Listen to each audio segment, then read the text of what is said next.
Freddy's dead. Oh man.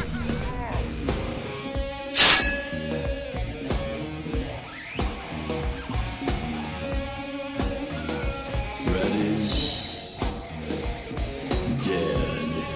Here we have it, the last installment to remain in the series, excluding New Nightmare, and retreated to a map of where Springwood is. Does that even matter?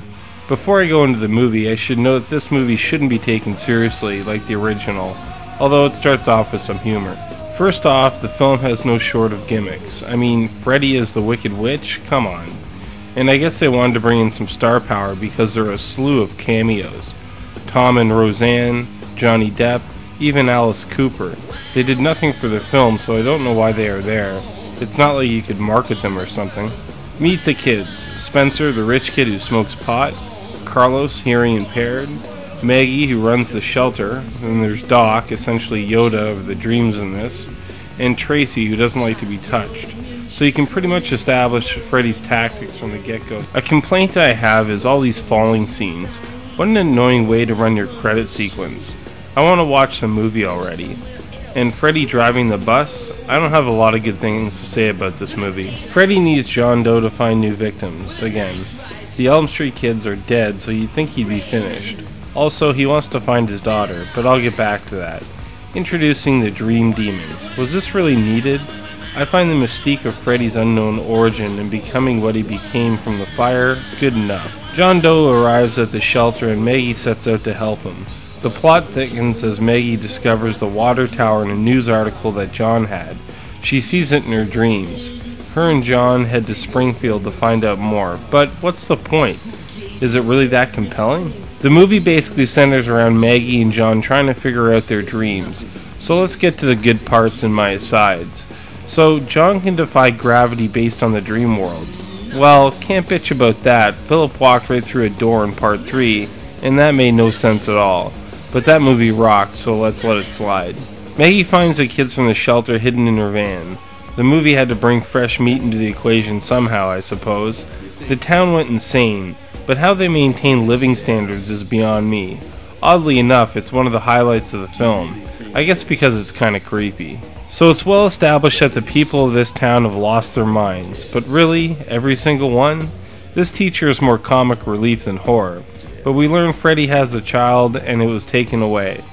Carlos has a disgusting end with his earpiece and his head exploding. It was creative at least. And what about Spencer's downfall? He's smoking weed, not PCP or LSD or something.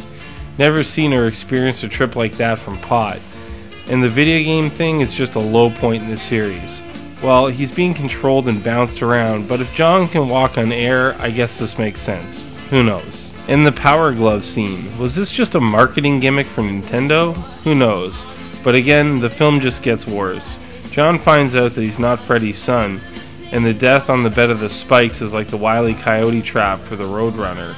And yes, I'm aware AVGN said the same thing, but it's spot on true. So to cut this a bit shorter, Maggie goes in after Freddy to defeat him once and for all. More Dream Demon shots, and honestly, they weren't needed in the film. It just added an unneeded bit of Freddy's past. But I'll stop harping. Maggie takes Freddy out of the dream world. Seriously though, we end up bringing him out of the dream world and fighting him there?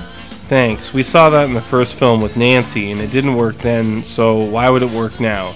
The catch line should be, we have no idea how to end this, so we just blew him up. Ignore the first film. That should have been the title. So that's basically the movie in a nutshell. The details I could go over aren't really important, but there are some things.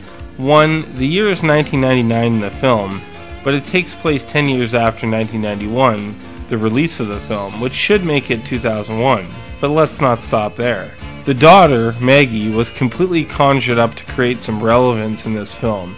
There's no mention of her or even alluded to in the series. There was also the gimmick of making the movie in 3D in parts. I don't think it really worked as a selling point as well. It's also interesting that Peter Jackson wrote a screenplay for this, but it was never used. I wonder how that would have turned out. Maybe Freddy would fight Gandalf, who knows. Also, if Jason's mask was taken to hell at the end of Jason Goes to Hell, would that not mean that Freddy was defeated well prior to 1999 or 2001? Never mind. And lastly, this is the only Nightmare, save for New Nightmare, that didn't end in a cliffhanger. And I'm glad. This film bottomed out in terms of quality, and it's best we just let it lie. With the revamp coming out, a whole new generation will come to know the story. Like it or not, the new Freddy is here. Well, that's all I have to say about this film. Once again, thanks for watching. HMRG out.